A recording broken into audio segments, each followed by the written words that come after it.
Lindo esto, me parece interesantísimo el arreglo. El arreglo es probablemente de Elizabeth Morris, que es la guitarrista, arregladora y segunda voz de Francesca Ancarola, ¿no? Las dos chilenas, obviamente, haciendo en este caso Quedará.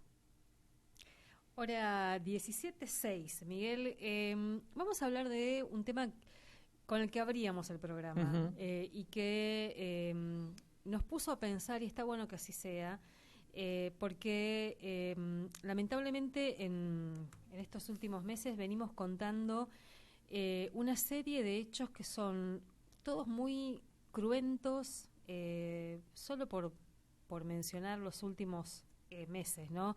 Desde este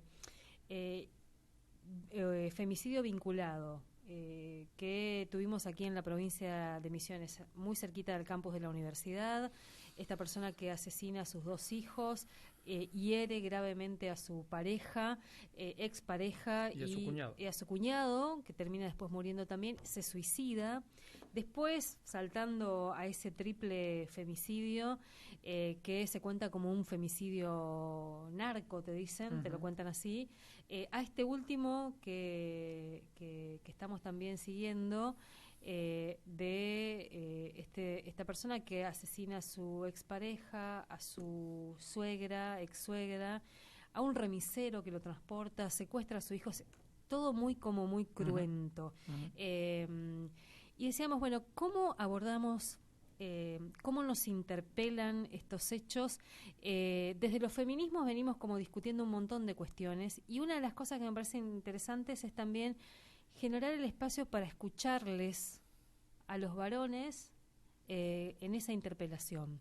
Y está en línea, y agradecemos este tiempo para charlar, Roberto Grismayer, que integra la Red de Salud Mental Comunitaria y viene trabajando esta temática en distintos espacios. Roberto, muy buenas tardes, ¿cómo estás? Miguel Riquelme, Alicia Rivas, te saludamos desde la radio de la universidad. Hola, muy buenas tardes. Gracias por la invitación y gracias por la consideración también del trabajo que se viene elaborando, se viene haciendo. Gracias a vos. Así que sí, los venía escuchando y realmente estamos en un contexto bastante complejo. Obviamente que tiene su historicidad, esto va en punta, baja, pero creo que estamos en un contexto político, social y sobre todo de una batalla cultural y simbólica que predispone y allana un poco el terreno para que estas cuestiones quizás se exacerben, ¿no? La primera cuestión, me gustaría que empezáramos por ahí. Lo hemos escuchado muchas veces y referido a otros temas también. Nosotros pensábamos que esta batalla estaba ganada o que tal cuestión ya no teníamos que discutirla. ¿Qué te pasa a vos a veces con estos temas, ¿no? Cuando decimos, bueno, otra vez tenemos que hablar de esto? Claro, y es interesante, a mí me toca por ahí la particularidad de que además de formar parte de la red de salud mental, formo parte del movimiento de masculinidades en red, que digamos viene una línea de sistematización de trabajo con masculinidades hasta 3 años. Y hace 3 años que vengo por ahí generando rondas, haciendo capacitaciones, participando de diferentes espacios institucionales, y un poco uno se da cuenta cuando va habitando diferentes contextos que esa batalla no estaba tan ganada y que no había tanta comprensión como se creía por parte del público de varones y particularmente de varones cis heterosexuales, ¿no? Hagamos principalmente ese recorte, que es quienes mayoritariamente quizás conforman las mayores estadísticas más problemáticas y que representan justamente esta cuestión más cruenta.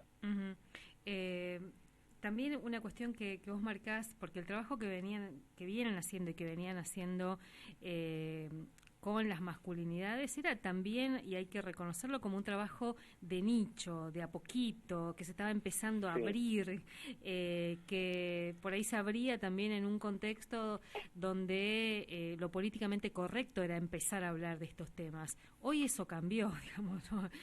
La coyuntura cambió, así que debe ser aún más difícil generar los espacios para hablar de estos temas. Y claro, yo creo que se producen como cuestiones de tensión, ¿no?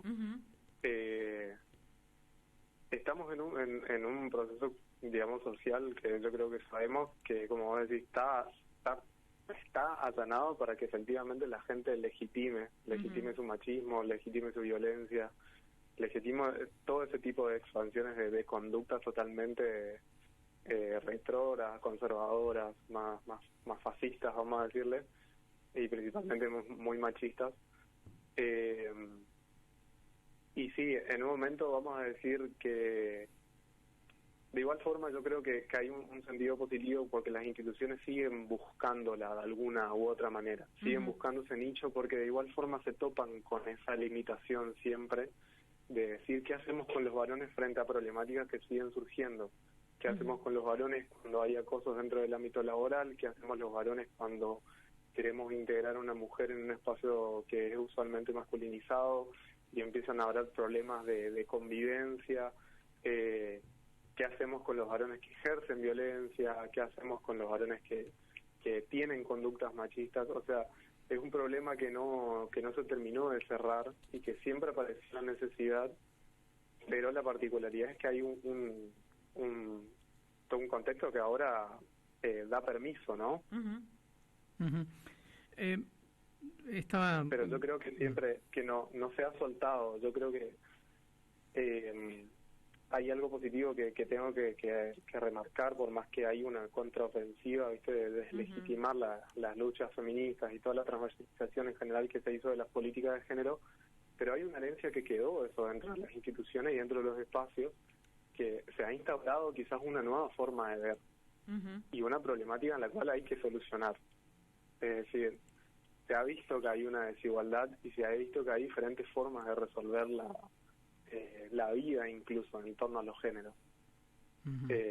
Se vio que hay conductas que ya no van, independientemente que salga hoy un gobierno a decir que se puede y que hay que volver a ganar derechos que nos fueron quitados a los varones, ¿no?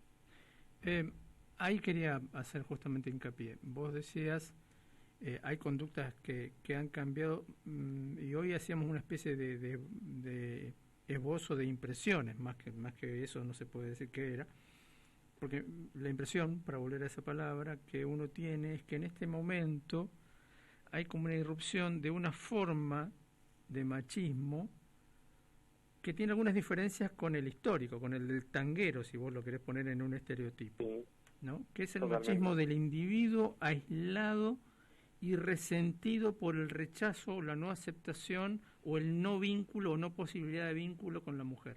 ¿Vos ves eso? Claro. Sí, totalmente. Creo que es la posición actual. El varón justamente enojado y confundido, como con cierta incertidumbre de cómo ser, cómo actuar, cómo manejarse con todo eso que aprendió y que no encuentra un nuevo encauce tampoco, ¿viste? Yo creo que por eso rescato esta cuestión positiva. Se ha establecido un límite sobre las formas y yo creo que eso, las instituciones o en general, digamos, en el espacio en donde he participado, uno da cuenta de eso. Por algo uno llama a generar un espacio de masculinidades, ¿no?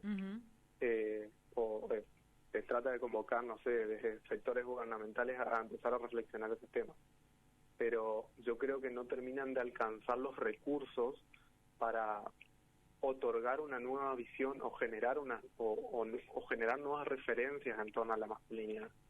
No hay demasiados recursos como para hacer un sostén a esa incertidumbre y que no sea cooptado justamente por los discursos más conservadores que ofrecen justamente una recuperación de todo este machismo más tanguero.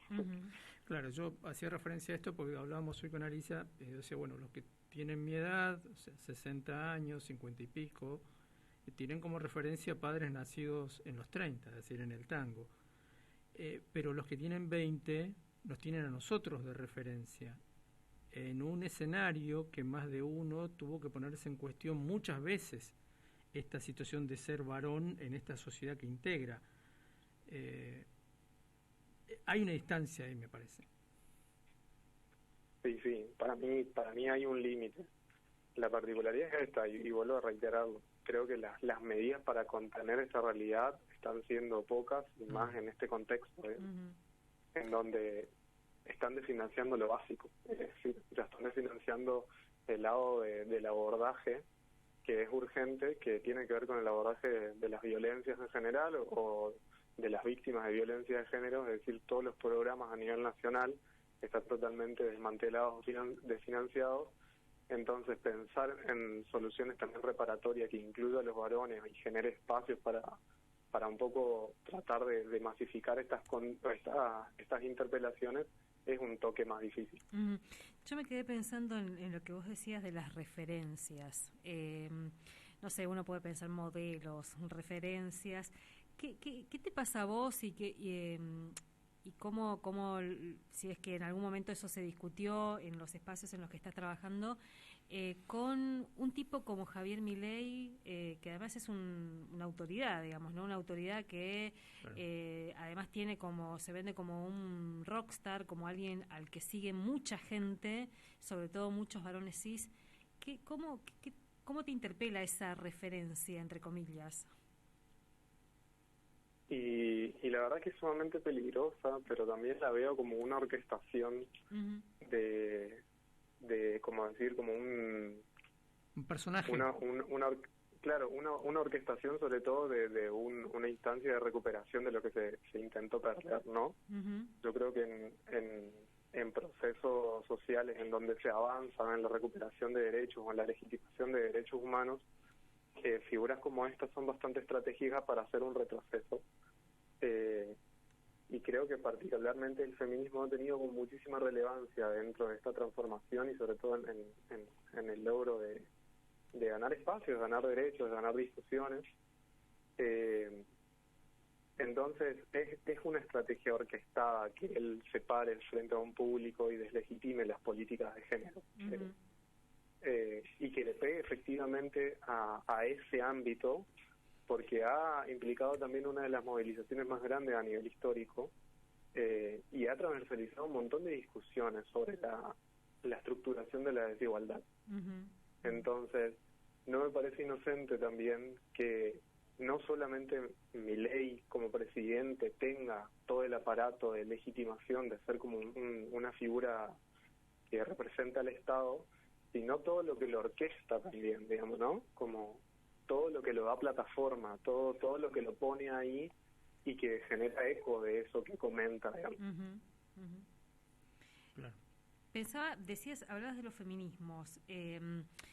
¿Qué puentes todavía hay que construir entre espacios como Masculinidades en Red y los feminismos, como para poder potenciarse también ahí? Porque recuerdo, no sé, una referenta nuestra, Rita Segato, diciendo que los primeros que son víctimas del patriarcado son los hombres, por ese mandato que tiene de masculinidad que es muy cruento, y es muy difícil de alcanzar. ¿Qué puentes crees que hacen falta? Y yo creo que principalmente el puente entre los propios varones. Partamos de la base.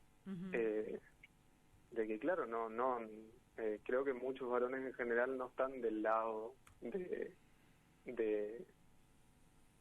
ser, digamos, de ser un mero reproductor de las desigualdades de género. Hay varones como comprometidos, hay varones sensibles, o hay varones, digamos, que tienen como otras formas de ser, que incluso tienen participación política, cultural, pero creo que particularmente nos cuesta organizarnos. Entonces, yo creo que nos falta un puente entre nosotros para también construir otros puentes con el feminismo. Yo creo que en este contexto y más con estas estadísticas, no sé si estamos en una instancia en donde la discusión sea si el feminismo nos da espacio o no nos da espacio, sino que es urgente que los varones nos hagamos cargo de los otros, de nuestros congéneres, digamos. Porque realmente estamos representando las mayores estadísticas sintomáticas de esta cuestión patriarcal. Y no solamente en la estadística de los femicidios, donde el 90% de las personas, no solamente en las estadísticas de femicidios, sino en otras cuestiones, por ejemplo, como el suicidio, en otras cuestiones como la predisposición en accidentes automovilísticos, que también son mayoritariamente varones, en la posibilidad de morir por agresión por otros varones, en la predisposición que tenemos para dentro de las estadísticas de consumos problemáticos. Entonces, como hay un montón de sintomatología que representa esta masculinidad, efectivamente tenemos que empezar a tejer puentes entre nosotros medianamente para generar como otro tipo de nicho y otro tipo de representaciones y otro tipo de identificaciones que nos saquen de esa masculinidad más riesgosa, digamos.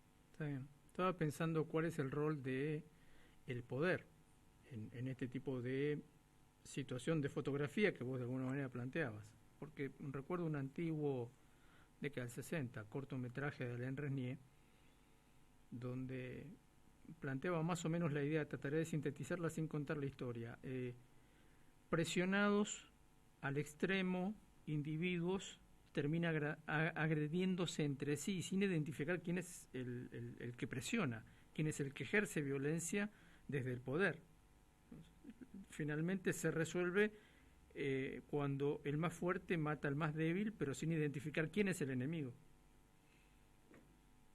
Claro. Y sí, efectivamente es la cuestión del síntoma, con poco lo veníamos reflexionando, es el síntoma de seguir el guión, ¿no? De esta masculinidad más tradicional, más hegemónica, si se le quiere llamar. Y lo digo porque es sintomática, porque lo que plantea Rita Segato, que obviamente nosotros somos, vamos a decirle, oprimidos también por el patriarcado, pero hay otra forma de vivenciar esa opresión dentro de los varones cis heterosexuales, y hago ese recorte porque es sumamente significativo. Uno de los mandatos de masculinidad que son principales y muy regentes tiene que ver con la heterosexualidad obligatoria. Y a partir de ahí también toda nuestra performática, pues nosotros estamos todo el tiempo demostrando que somos heterosexuales, y eso tiene otro alcance, demostrar que somos activos sexualmente para demostrar que somos heterosexuales, demostramos que somos valientes para demostrar que no somos putos y maricones, nos exponemos al riesgo porque el riesgo es siempre una oportunidad también para mostrarnos valientes. Es como realmente lo que nosotros vemos ahí, que es diferente a otros géneros, por ejemplo el género de las mujeres o las personas de disidencia en general, que sufren como una opresión mucho más directa, en el sentido, vos salís con, y lo vemos en los medios, ¿no? En toda esta sospecha que se hace en los femicidios. Bueno, ¿cómo salió vestida? ¿Qué andaba haciendo tan tarde? Claro. ¿Por qué estaba ahí? ¿Por qué hizo lo que hizo? Claro, ¿con quién andaba? Es como hay precios más reales por la ocupación del espacio público, por habitar un cuerpo, y ni hablar de las personas disidentes.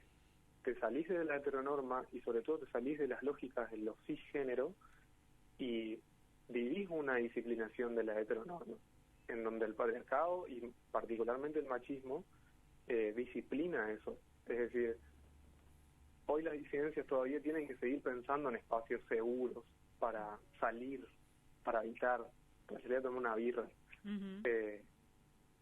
Y digo, eso es algo que particularmente los varones cis no vivimos directamente en el cuerpo. La opresión es mucho más sintomática porque nosotros al subirnos a este guión de querer ser varones de bien, varones fuertes, viriles y machos, por así decirlo, vivimos todo un sistema de represión y a la vez predisponemos toda nuestra conducta al riesgo. Entonces es diferente la forma en cómo se vive esa opresión, ¿no? Una cuestión es que yo salga y que yo corra peligro por tener solamente un cuerpo, y otra cuestión es que yo corra peligro por subirme a un mandato de conducta. Qué interesante. No sé si termina de entender. Sí, súper interesante, y además me quedo con esto que decías también del hacerse cargo, que es una de las cosas que los feminismos venimos también como diciendo, ¿no? O como pidiéndoles también que puedan generarse los espacios para que puedan discutir sus propias realidades o cómo les atraviesa también el patriarcado a los varones cis, como para que podamos ir haciendo estos procesos de manera, no sé si paralela es la palabra, pero empezar a caminar juntos y juntas ahí también. Roberto, ¿y dónde se están juntando? ¿Hay un espacio donde estén encontrándose como para también aquellos que nos estén escuchando y que tengan ganas de contactarse. Actualmente no tenemos espacio físico todavía, estamos como funcionando como una organización autogestiva que se mueve por ahí dando talleres o capacitaciones o generando espacios de escucha según demanda. Ahora, digamos, estamos justamente en organización de una fecha que va a estar apuntada justamente a reflexionar estos aspectos del rol de los varones, que va a ser muy próximo, está ahí en gestión, y también vamos a anunciar también un lugar físico en donde generar ese encuentro. Buenísimo. Porque bueno, nos parece urgente también poner en cuestión el rol de varón, cómo acompañar este contexto actual, y sobre todo también ver, enfrentarnos a ese prejuicio, a la construcción también de esa posición quizás un poco más desimplicada que nosotros creemos, ¿no? Bueno, ¿qué pensamos de los femicidios? ¿Qué pensamos del feminismo? Y un poco empezar como a llevar esas batallas discursivas. ¿Qué nos pasa con todo esto? ¿Qué les pasa con todo esto? ¿No? Efectivamente. Bueno, Roberto, mil gracias por este tiempo, gracias siempre también por ayudarnos a pensar un poco, a reflexionar sobre temas que son tan difíciles, ¿no? Porque partimos de hechos que son tremendos. Estábamos hablando de femicidios, además muy cruentos, donde la violencia está como demasiado condensada y muy explícita, además, ¿no? Así que, bueno, mil gracias por este tiempo. Por favor, a ustedes. Gracias por el espacio. Un abrazo. Roberto Grismayer, de Masculinidades en Red, y parte también de la Red de Salud Mental Comunitaria, este espacio muy interesante, esto que él decía autogestivo, porque bueno, no es simple sostenerlo, claro. Y además muy necesario como para que temas tan centrales como la salud sexual, la salud mental en este caso, las masculinidades, decía la salud sexual pensando un poco también en la ESI, que son espacios para discutir la educación sexual integral, que sigue siendo como una necesidad tan urgente, y que este gobierno también vino a desmantelar todo eso. Tal cual. 17:28 y a la vuelta vamos a estar hablando de la convocatoria a la tercera Feria del Libro Originario, así se llama, tercera edición de esto que organiza la Biblioteca Nacional Mariano Moreno.